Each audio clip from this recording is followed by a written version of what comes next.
The altar for burnt offerings was made of acacia wood on a square 5 cubits long and 5 cubits wide. Its height was 3 cubits. At the four corners horns were made that sprang directly from the altar. It was then plated with bronze. All the utensils of the altar, the pots, shovels, basins, forks, and fire pans were likewise made of bronze. A grating, a bronze network, was made for the altar and placed around it. On the ground, half as high as the altar itself, 4 rings were cast for the four corners of the bronze grating as holders for the poles, which were made of acacia wood and plated with bronze. The poles were put through the rings on the sides of altar for carrying it. The altar was made in the form of a hollow box. The bronze basin with its bronze stand was made from the mirrors of the women who served at the entrance of the tent of meeting. The count was made as follows. On the south side, the hangings of the court were of fine linen twinned, 100 cubits long, with 20 columns and 20 pedestals of bronze, the hooks and bands of the columns being of silver. On the north side there were similar hangings, 100 cubits long, with 20 columns and 20 pedestals of bronze. The hooks and bands of the columns were of silver.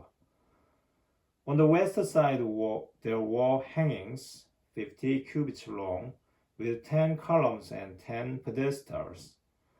The hooks and bands of the columns were of silver. On the east side the court was 50 cubits. On one side there were hangings to the extent of 15 cubits, with 3 columns and 3 pedestals. On the other side, beyond the gate of the court, there were likewise hangings to the extent of 15 cubits, with 3 columns and 3 pedestals.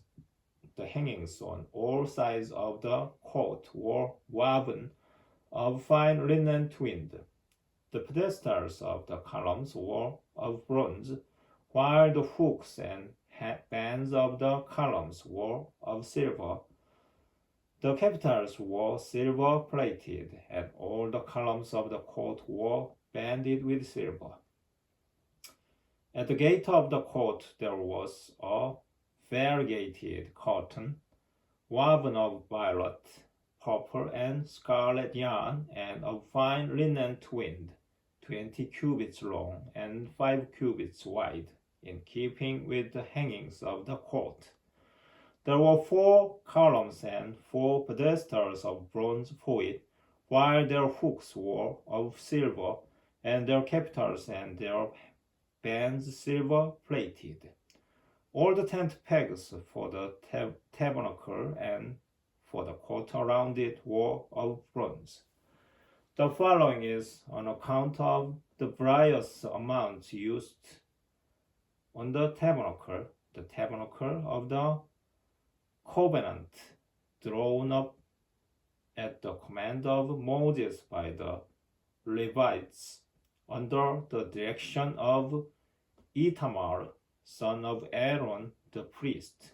However, it was Bezalel, son of Uri, son of Hur, of the tribe of Judah, who made all that the Lord commanded Moses, and he was assisted by Oholiab, son of Ahisamach, of the tribe of Dan, who was an engraver, an embroiderer, and a weaver of variegated cloth of violet, purple, and scarlet yarn, and of fine linen.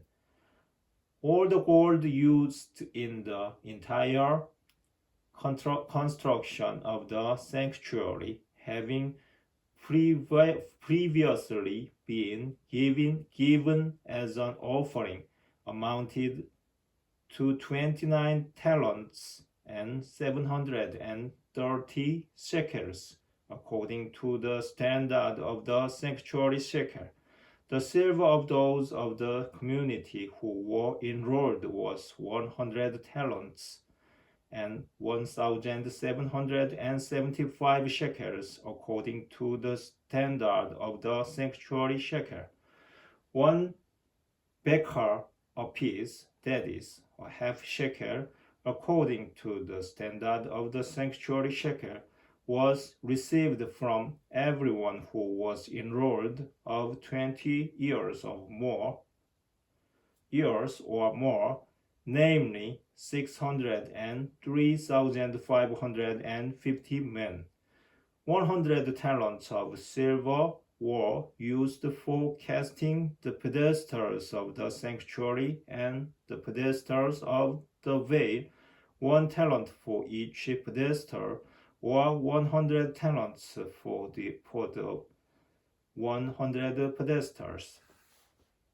The remaining 1,775 shekels were used for making the hooks on the columns, for plating the capitals, and for banding them with silver.